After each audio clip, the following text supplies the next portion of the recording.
नमस्कार दोस्तों, exam pointer में आपका स्वागत है। तो दोस्तों, आज हम आपके लिए लेकर आए हैं टॉप 50 जीके जीएस का प्रैक्टिस सेट नंबर 20। तो चलिए दोस्तों, स्टार्ट करते हैं क्वेश्चन नंबर 1 से।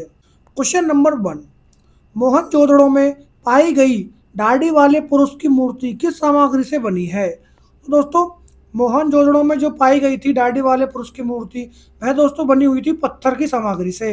दोस्तों, ऑप्शन नंबर डी पत्थर इसका सही आंसर है। क्वेश्चन नंबर 2, निम्नलिखित में से किस पर्वत श्रृंखला में फूलों की घाटी वैली ऑफ फ्लावर्स राष्ट्रीय उद्यान स्थित है?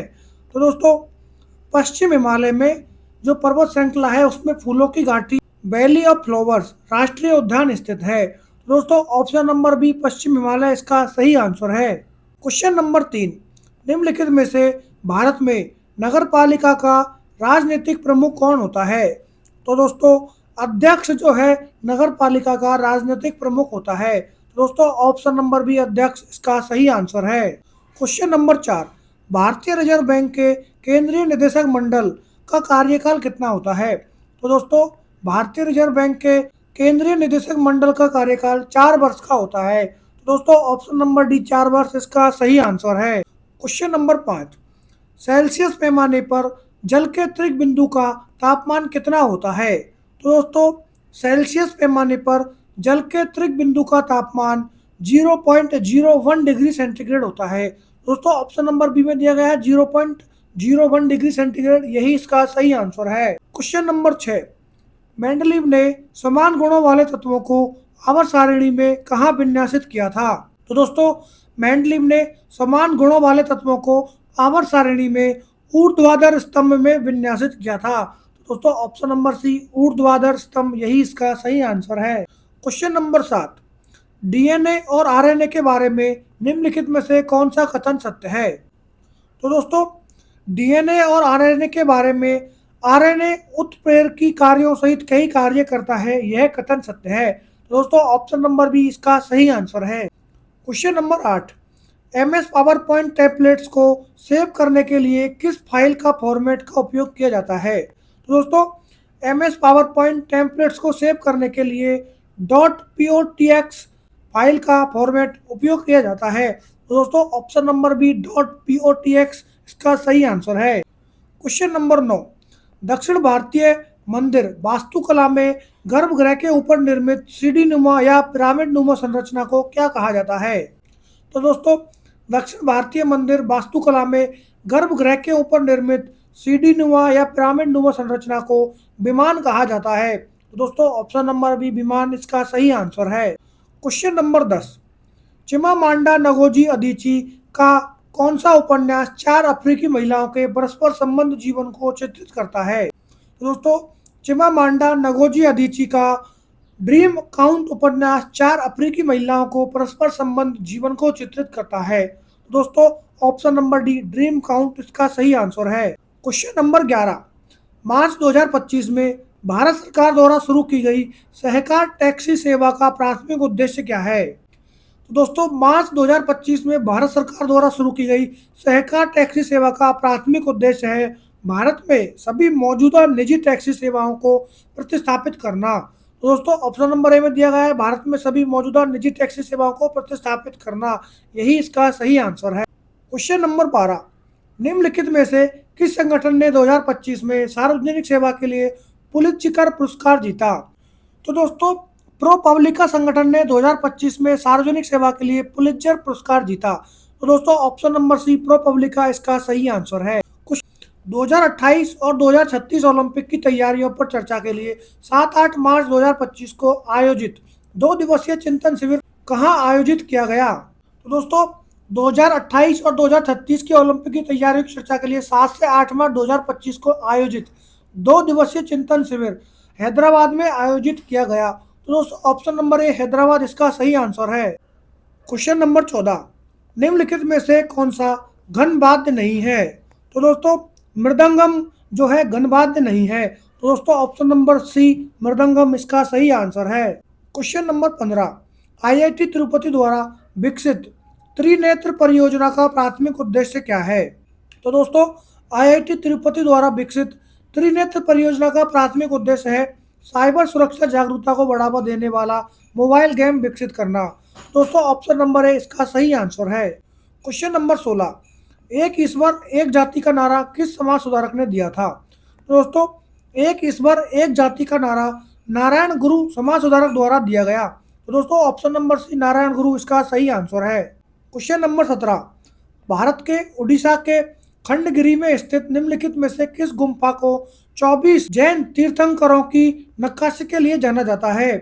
त्रिशूल गुम्फा। त्रिशूल गुम्फा को दोस्तों 24 जैन तीर्थंकरों की नक्काशी के लिए जाना जाता है। दोस्तों ऑप्शन नंबर सी त्रिशूल गुम्फा इसका सही आंसर है। क्वेश्चन नंबर 18, अप्रैल 2025 में भारत ने हिमालयी बौद्ध मठों में एक मानकीकृत पाठ्यक्रम लागू किया। इस पहल का प्राथमिक उद्देश्य क्या था? तो दोस्तों अप्रैल 2025 में भारत ने हिमालयी बौद्ध मठों में एक मानकीकृत पाठ्यक्रम लागू किया। इस पहल का प्राथमिक उद्देश्य था पारंपरिक शिक्षाओं के साथ आधुनिक विषयों को एकीकृत करना। तो दोस्तों ऑप्शन नंबर डी इसका सही आंसर है। क्वेश्चन नंबर 19, अशोक के बाद गद्दी पर कौन बैठा था? तो दोस्तों अशोक के बाद गद्दी पर बैठा था दशरथ। दोस्तों ऑप्शन नंबर सी दशरथ इसका सही आंसर है। क्वेश्चन नंबर 20, भारत के पूर्वी तटीय मैदानों को किस प्रकार के तट के रूप में सर्वोत्तम रूप से वर्णित किया जाता है? तो दोस्तों भारत के पूर्वीय तटीय मैदानों को उद्गामी तट के रूप में सर्वोत्तम रूप से वर्णित किया जाता है। तो दोस्तों ऑप्शन नंबर ए उद्गामी तट इसका सही आंसर है। क्वेश्चन नंबर 21, अनुसूचित जातियों और अनुसूचित जनजातियों के कल्याण के लिए 1990 के 65वें संशोधन अधिनियम द्वारा कौन सा प्रावधान प्रस्तुत किया गया था? तो दोस्तों अनुसूचित जातियों और अनुसूचित जनजातियों के कल्याण के लिए 1990 के 65वें संशोधन अधिनियम द्वारा तो दोस्तों एक बहुसदस्यीय राष्ट्रीय आयोग का प्रावधान प्रस्तुत किया गया था। तो दोस्तों ऑप्शन नंबर ए एक बहुसदस्यीय राष्ट्रीय आयोग यही इसका सही आंसर है। क्वेश्चन नंबर 22, ऊर्जा की एसआई मात्रक क्या है? तो दोस्तों ऊर्जा का एसआई मात्रक होता है जूल। तो दोस्तों ऑप्शन नंबर सी में जूल दिया गया है यही इसका सही आंसर है। क्वेश्चन नंबर 23, मेंडलीव की सारणी में आयोडीन को किस वर्ग में रखा गया था? तो दोस्तों मेंडलीव की सारणी में आयोडीन को वर्ग 7 में रखा गया था। दोस्तों ऑप्शन नंबर बी वर्ग 7 इसका सही आंसर है। क्वेश्चन नंबर 24, कौन सा जीवाणु जनित रोग विशेष रूप से सीरम संबंधी विधि द्वारा संपुष्ट किया जाता है? दोस्तों टाइफाइड जीवाणु जनित रोग है जो विशेष रूप से सीरम संबंधी विधि द्वारा संपुष्ट किया जाता है। दोस्तों ऑप्शन नंबर ए टाइफाइड इसका सही आंसर है। क्वेश्चन नंबर 25, कंप्यूटर सिस्टम में वर्चुअल मेमोरी का प्राथमिक उद्देश्य क्या है? तो दोस्तों कंप्यूटर में वर्चुअल मेमोरी का प्राथमिक उद्देश्य है डिस्क स्पेस का उपयोग करके रैम कैपेसिटी का विस्तार करना। दोस्तों ऑप्शन नंबर ए इसका सही आंसर है। क्वेश्चन नंबर 26, हिंदू मंदिर का निम्नलिखित में से कौन सा भाग प्रमुख देवता के लिए सबसे भीतरी कक्ष होता है? तो दोस्तों हिंदू मंदिर का गर्भगृह प्रमुख देवता के लिए सबसे भीतरी कक्ष होता है। तो दोस्तों ऑप्शन नंबर डी गर्भगृह इसका सही आंसर है। क्वेश्चन नंबर 27, अहिंसक प्रतिरोध और स्वशासन के सिद्धांतों को रेखांकित करने वाली पुस्तक हिंद स्वराज के लेखक कौन है? तो दोस्तों हिंद स्वराज के लेखक हैं महात्मा गांधी जी। दोस्तों ऑप्शन नंबर डी में महात्मा गांधी जी दिए गए हैं यही इसका सही आंसर है। क्वेश्चन नंबर 28, दिसंबर 2024 में साइकिलिंग को एक स्थायी और समावेशी फिटनेस गतिविधि के रूप में बढ़ावा देने के लिए कौन सा राष्ट्रव्यापी आंदोलन शुरू किया गया? तो दोस्तों दिसंबर 2024 में साइकिलिंग को एक स्थायी और समावेशी फिटनेस गतिविधि के रूप में बढ़ावा देने के लिए fit India Sundays on cycling को राष्ट्रव्यापी आंदोलन के रूप में शुरू किया गया। दोस्तों option number B fit India Sundays on cycling यही इसका सही आंसर है। क्वेश्चन नंबर 29, जनवरी 2025 में किस फिल्म निर्माता को सत्यजीत रे लाइफ टाइम अचीवमेंट पुरस्कार से सम्मानित किया गया? तो दोस्तों जनवरी 2025 में अपर्णा सेन को सत्यजीत रे लाइफ टाइम अचीवमेंट पुरस्कार से सम्मानित किया गया। तो दोस्तों ऑप्शन नंबर ए में अपर्णा सेन दिया गया है यही इसका सही आंसर है। क्वेश्चन नंबर 30, फरवरी 2025 के आंकड़ों के अनुसार भारत के पेरिस 2024 ओलंपिक दल में कितने खेलो इंडिया एथलीट शामिल थे? तो दोस्तों फरवरी 2025 के आंकड़ों के अनुसार भारत के पेरिस 2024 ओलंपिक के दल में 28 खिलाड़ी खेलो इंडिया एथलीट शामिल थे। तो दोस्तों ऑप्शन नंबर डी 28 इसका सही आंसर है। क्वेश्चन नंबर 31, बंगाल का लोकप्रिय संगीत जो आध्यात्मिक लोकगीत का प्रतिनिधित्व करता है, इसे किस नाम से जाना जाता है? तो दोस्तों, बंगाल का लोकप्रिय गीत बाउल जो कि आध्यात्मिक लोकगीत का प्रतिनिधित्व करता है और इसे बाउल के नाम से जाना जाता है। तो दोस्तों, ऑप्शन नंबर डी बाउल यही इसका सही आंसर है। क्वेश्चन नंबर 32, फरवरी 2025 में प्रक्षेपित तथा इसरो और नासा द्वारा सह विकसित निसार उपग्रह किस उद्देश्य के लिए डिजाइन किया गया है? तो दोस्तों, इसरो और नासा के द्वारा सह विकसित निसार उपग्रह का उद्देश्य पृथ्वी अवलोकन और जलवायु निगरानी के लिए डिजाइन किया गया है। दोस्तों, ऑप्शन नंबर बी पृथ्वी अवलोकन और जलवायु निगरानी यही इसका सही आंसर है। क्वेश्चन नंबर 33, किस उदारवादी नेता को अक्सर भारत का ग्रैंड ओल्ड मैन कहा जाता है? वह ब्रिटिश हाउस ऑफ कॉमन्स के लिए चुने जाने वाले प्रथम भारतीय बने और शुरुआती राष्ट्रवादी आंदोलन को आकार देने में सहायता की थी। तो दोस्तों, दादा भाई नौरोजी को भारत का ग्रैंड ओल्ड मैन कहा जाता है। तो दोस्तों, ऑप्शन नंबर सी दादा भाई नौरोजी इसका सही आंसर है। क्वेश्चन नंबर 34, फरवरी 2025 में भारत के विदेश मंत्री और 61 देशों के दूतों ने किस राष्ट्रीय उद्यान की समृद्ध जैव विविधता और प्रतिष्ठित एक सींग वाले गेंडों का अनुभव करने के लिए उसका दौरा किया? तो दोस्तों, फरवरी 2025 में भारत के विदेश मंत्री और 61 देशों के दूतों ने राष्ट्रीय उद्यान समृद्ध जैव विविधता और प्रतिष्ठित एक सींग वाले गेंडे का अनुभव करने के लिए दोस्तों काजीरंगा राष्ट्रीय उद्यान का दौरा किया। दोस्तों, ऑप्शन नंबर ए काजीरंगा राष्ट्रीय उद्यान इसका सही आंसर है। क्वेश्चन नंबर 35, यूनेस्को द्वारा आयोजित इस अंतर्राष्ट्रीय सम्मेलन का विषय क्या था? तो दोस्तों, यूनेस्को द्वारा आयोजित एनजीओ के 2024 अंतर्राष्ट्रीय सम्मेलन का विषय था कार्रवाई के लिए क्षमता निर्माण। दोस्तों, ऑप्शन नंबर बी कार्रवाई के लिए क्षमता निर्माण इसका सही आंसर है। क्वेश्चन नंबर 36, जनवरी 2025 में निम्नलिखित में से किसे भारतीय अंतरिक्ष अनुसंधान संगठन का अध्यक्ष नियुक्त किया गया? दोस्तों, जनवरी 2025 में डॉक्टर बी नारायण को भारतीय अंतरिक्ष अनुसंधान संगठन का अध्यक्ष नियुक्त किया गया। दोस्तों, option number B doctor B Narayan यही इसका सही आंसर है। क्वेश्चन नंबर 37, खगोलीय प्रेक्षण स्थल जंतर मंतर जो एक यूनेस्को विश्व धरोहर स्थल भी है, निम्नलिखित में से किस राज्य में स्थित है? तो दोस्तों, खगोलीय प्रेक्षण स्थल जंतर मंतर जो कि एक यूनेस्को का विश्व धरोहर स्थल भी है, यह राजस्थान राज्य में स्थित है। दोस्तों, ऑप्शन नंबर डी राजस्थान इसका सही आंसर है। क्वेश्चन नंबर 38, निम्नलिखित में से कौन कानून के माध्यम से अंतरजातीय और अंतरधार्मिक विवाह को बढ़ावा देने के लिए प्रसिद्ध था? तो दोस्तों, राजा राजमोहन राय कानून के माध्यम से अंतरजातीय और अंतरधार्मिक विवाह को बढ़ावा देने के लिए प्रसिद्ध था। दोस्तों, ऑप्शन नंबर डी राजा राजमोहन राय इसका सही आंसर है। क्वेश्चन नंबर 39, 2025 में शुरू किए गए biomedical waste conversion system Srijanam का प्राथमिक उद्देश्य क्या है? तो दोस्तों, 2025 में शुरू किए गए biomedical waste version conversion system Srijanam का प्राथमिक उद्देश्य है भस्मीकरण को समाप्त करके पर्यावरणीय खतरों को कम करना। तो दोस्तों, ऑप्शन नंबर डी में दिया गया है, यही इसका सही आंसर है। क्वेश्चन नंबर 40, 2025 में पद्म विभूषण से सम्मानित शारदा सिन्हा मूल रूप से किन भारतीय भाषाओं में गायन के लिए प्रसिद्ध थी?